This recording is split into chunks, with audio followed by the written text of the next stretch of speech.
Hello, everyone. So, I guess welcome back if you've been here, but this is dedicated much more to the parents. Obviously, if you're a goalkeeper, you're more than welcome to stay through this, but I wanted to kind of be able to give a different kind of version of what I'm writing on Instagram and why I'm explaining those things.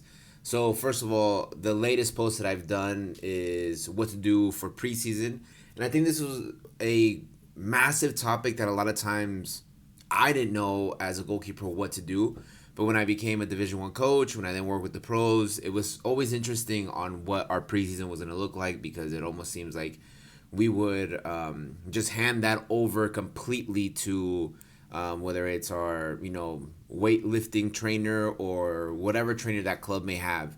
But again, it kind of became more specialized for the field players, and I think it's something that consistently tends to happen, right? I think anything that we do as a team is always dedicated towards the field players, and then as goalkeepers, we kind of get pushed aside or kind of we just join them. And although it is correct to understand that running and doing everything, all the fitness exams that the field players do, it can only make you better. It doesn't harm you. I think that once again, like I've always pushed, when you start to invest into things that don't necessarily benefit that athlete, so in this case benefit us as goalkeepers, we tend to kind of have some sort of I don't know, not the best growth because I've always kind of played, the devil's advocate on the other side of what if field players had to do, the training that we did? Would that improve them? And as much as we can say, well, athletically, maybe athletically they will improve in certain aspects, maybe, faster footwork in small areas, whatever it could be. The reality is that it's not dedicated to them in their position. There's no way that, a left back is going to make, goalkeeping drills possible and assume that they're going to be happy long term, not even long term, short term. So in this case, I've always told parents and specifically goalkeepers that you have to advocate for yourself on what you're doing, and you have to be able to push the boundary of you as an athlete. Because at the end of the day, you are an athlete and you are an elite level athlete as a goalkeeper. Whether you're just starting your role as a field player or as a youth player, transitioning into like the ECNL levels, the MLS Next levels, or you're able to kind of in my opinion, dabble into the professional world of a MLS Academy goalkeeper. And then if you're able to play at the Division 1, 2, 3 JUCO level, then obviously you are in that top 4% of goalkeepers that are able to play past the age of 18. But again, my latest post basically what to do for preseason. I think I'm very proud about this post because again, it's very easy to just fall into that same structure of I run the way that my fitness packet tells me to. I lift the way my fitness packet tells me to, but then there's nothing there for goalkeeping in the sense of how to prepare for that. What things does the team require you to do? What things are you looking to do? Right? It's just the same aspect of it's catered to the field players, and you're just kind of thrown into that, right? So again, in the second post, I kind of determine and explain more importantly what an actual preseason goes through. Majority of youth athletes will not go through a true preseason. I think that in the States, you kind of don't get the opportunity to explore that unless you are in a professional team where they bring you in purposely, kind of, slowly gauge you up, kind of slowly get you ready for the season. And more importantly, view if the workload is too much or too little, depending on where you should be. One of my first experiences with preseason was at the pro world where, it was crazy to me seeing the doctors tell you how long you had an athlete for, right? Hey, this person today, you can have them for 10 minutes, this person 45 minutes, this person there. I remember when I was in college, I had our fitness trainer, Coach Wynn, who would check our heart rate and kind of determine how much you can train that day. When I played back in Mexico, there was maybe less of that, but again, there was some sort of workload components on, hey, we did maybe explosive movements yesterday, today we're doing this. They're kind of managing all that, right? So again, unless you've experienced something like that, it's extremely rare that youth goalkeepers will ever experience an actual preseason environment. In Latin America, you know, preseason is always involved in the sand and the beach, and it sounds great, but we all know how horrible the sand could be. And it's why here in Vegas, I've always done preseason for my goalkeepers in the sand, although you only have them for 2 hours a week.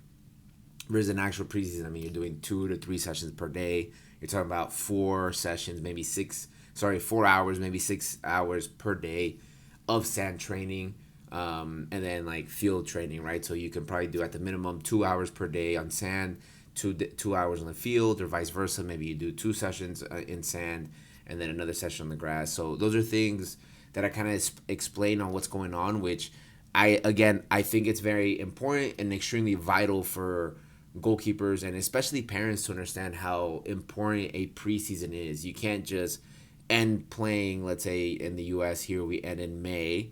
You do a couple training sessions in the summer, the kids are off, blah, blah, blah, maybe a couple camps, and then you assume that in August they're going to be ready to go. The whole point of that aspect of the summertime, and more importantly, is to kind of fix some sort of injuries that may be happening, but to kind of get a step into what things we lacked. I think for me, the biggest things that I would always do during my off time is just keep working on my weak foot. It's something that you always work on throughout the whole year, but you kind of don't have the ability to mess up as much when you're competing for a starting role. So therefore, in places where I had the opportunity to just, have 2 months off or whatever it is, you're obviously keeping your fitness and stuff like that. But the most important thing is you're trying to develop a skill, or at least acquire a skill that you may not have the opportunity to do during season. So for me, it was always, working on some sort of long ball, some sort of side volley, but specifically tailor that to my weak leg, my left leg, and move forward. But once again, when we explain that and how long a well-planned preseason is, which usually it's like a 4 to 8 week period, depending on where you stand. Usually I would say it's somewhere between just 6 weeks total. You're kind of tailoring up and then tapering back down to be able to peak the athlete. But in this case, very proud of the chart we made, but it's important. If all you had was 2 weeks to prove that you're the starter, where would you rather start? And the reason why I say 2 weeks is because majority of athletes in the U.S., although we wish to go pro, majority of them understand how difficult that is, but they want to aim for the next, highest thing, and that's playing collegiately, hopefully on some sort of scholarship. But in Division 1, you have 2 weeks to basically start season. So the moment you bring the athletes in, which for majority of goalkeepers across the country, that happened on Monday or on Tuesday, I believe. They have another full week-ish of preseason, and then after that, they begin their actual season, right? So if you had 2 weeks to demonstrate that you should be the starter, to take the starter's role, or more importantly, if you are a senior who maybe has never been the starter, on why you should be the chosen one and not, the freshman that's coming in or the underclassman that's coming in. Those 2 weeks are very important. And I think with me writing where would you rather start, it's super important because of the fact that the preseason, when you're showcasing your talent to, in this case, your university, but let's just say to your team, cannot be the time where you're going to get ready for season, right? You pre-season it, you get ready for the preseason. So then you're able to compete in the season, right? So one of the most important things that we've been able to teach throughout the KRONIS methodology, and especially in the KRONIS camps, is the vital opportunity of what 1 week of preseason will do. In the past, as an early coach, I would always have the biggest pet peeve when parents would contact me and say, hey, we have a tournament coming up in like 2 weeks. We want to get ready for it. And I never understood that thought process of what, potentially in 2 weeks, what I was going to do with this athlete in 4 hours. It is extremely difficult to get an athlete to improve in anything within 4 hours. To be fair, I say we're just kind of doing a workout. But I never understood what that thought process was. You are a specialized position that requires you to be as specialized as possible. 4 hours to prepare for something is not enough, It's just not going to happen. But whatever, we kind of understand that, and we try to educate as much as possible that it's a very unique position that we need to prepare for long term, extremely long. So again, in this case, I take that data that I've collected over the past, I would say 12 years, but let's just say 10 years of me being able to collect data, where you look at where majority of goalkeepers come into season at, right? They usually come in at, an average. They come in at an average because of the fact that, well, they've always treated training at an average. They've always treated their development at an average. Like I said, the new stat that came out, 1 hour of specialized goalkeeping training every 2 weeks is the current stat of what the average goalkeeper does in the US. So on a perfect world, if I'm not mistaken, that is 36 hours, right? No, it's much less than that. What am I saying? It's much less than that, right? Because there's only 52 weeks. But it's one of those things where we can't even take that much time because majority of athletes only train for 9 months. So if you remove 9 months out of it, right, you're only able to get half of that time to be able to train, which it just doesn't add up to what we need these athletes to be doing. Even if you don't aspire to play at the next level, whether it's professional or collegiately, it's important for the goalkeepers and the goalkeeper families to understand how important this truly is. So again, the stat just starts at the average, and we kind of push of what we've seen in the past of what KRONIS camp could take them like, right? We kind of understand that when they come in, they will peak. They will always peak. It's why in the past, we've had national team goalkeepers from all over the world. This year, I think the furthest goalkeeper, 100%. Porsche was the furthest goalkeeper that traveled. He did 28 hours to get to ERPA from Thailand. So you're going to peak early on, but more importantly is how high can you peak so then that tailors off. Because the reality is that during season, you're going to tailor off. There's no way you can maintain a peak top performance throughout the whole season. I struggled with it. When I was preparing for season, I would travel back home or back to Ohio with Coach Anton and do like this whole crazy 3-month preseason to prepare for season. And I would start feeling a little sluggish, I would say maybe around the month of November, which is around the time where like the NCAA tournament was happening.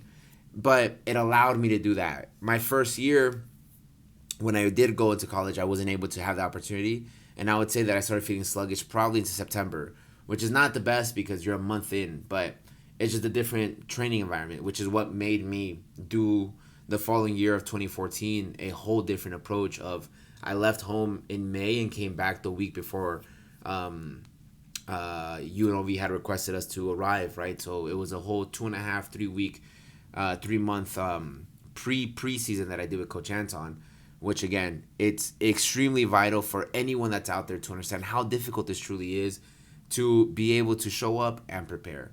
So with that being said, we then move into like the important piece that I want to get to is just understanding why this is so important. And again, I could be, just going in circles at this point, but the most important thing is that if you're a parent or if you are the goalkeeper, at the end of the day, what makes the goalkeeper happy is playing. There's no one in this world that is going to move on and just be happy with training and being, part of a team, but you don't really play minutes. I would say as goalkeepers, you kind of start getting a little salty and a little sour when it comes to the position. Excuse me, because I've been there where I am happy that we're winning, but I'm also kind of pissed off that we're winning because that means that there's not going to be a change into the starting role. My first year in my life experiencing what being a backup was at 23, my senior year at the Division 1 level, where you're kind of dabbling in and out of this is not how it's supposed to go, but somewhere along the lines I must have messed up. So again, when you experience that, you're kind of like the worst cheerleader there could be because you want your team to win because you're part of this team, but you want to be the one winning. And that is our unfortunate reality of being a goalkeeper because there's only one of us that could play.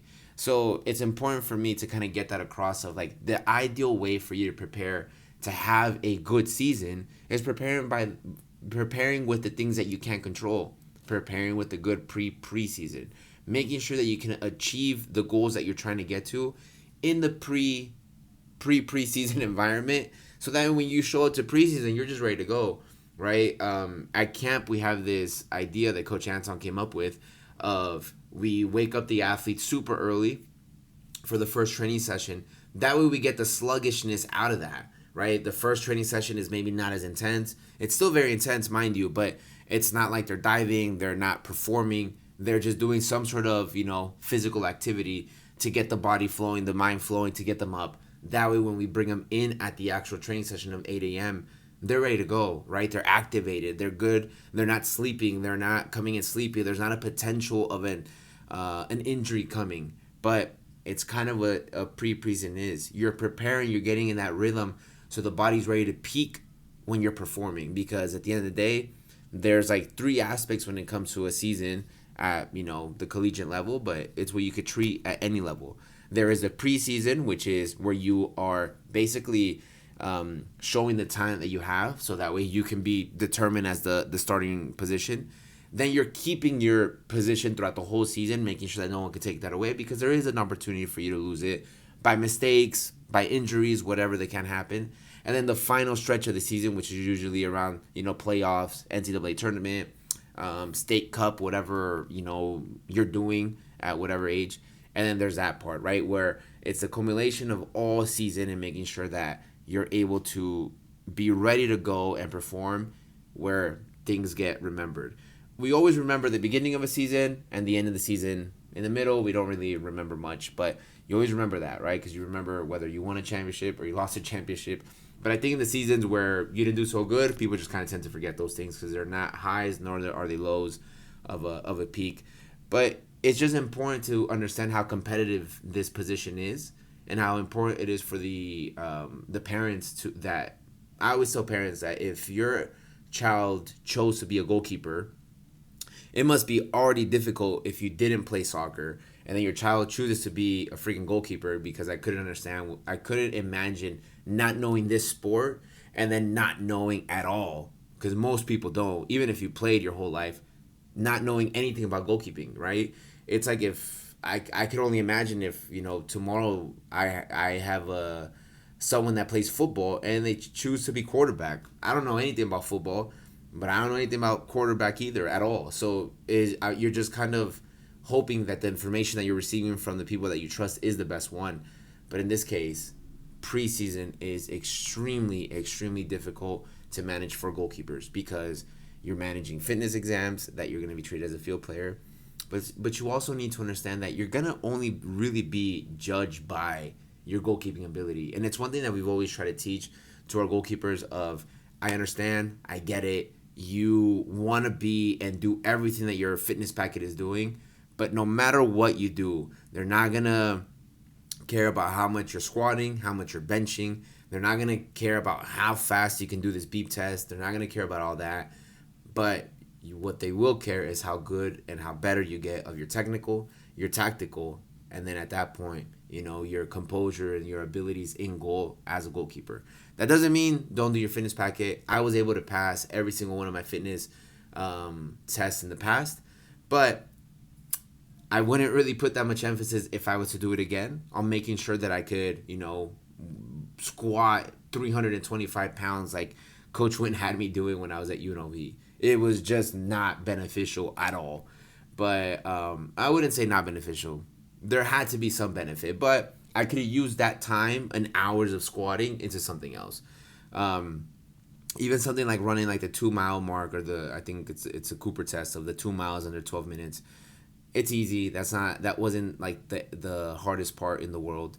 But instead of spending that much time trying to make sure we could pass that test, I would have much rather invested that into doing other things.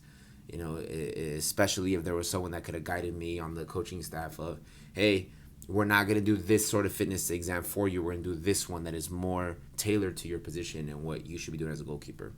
But overall, parents or goalkeepers, I would say during this time where, a new season is upon us, especially for those that choose to play high school soccer, it's important to just prepare correctly. If your athlete's goal is to play at the next level, at the collegiate level, it's important to make sure that we are doing everything as correct as possible. So thank you so much for this rant, almost 20 minutes. I hope that it helps. I hope someone sees this, that this could benefit them. And I'm going to try to do these with all the posts that we do. That way, there's some sort of audio or voice or video version of this. But yeah, thank you so much.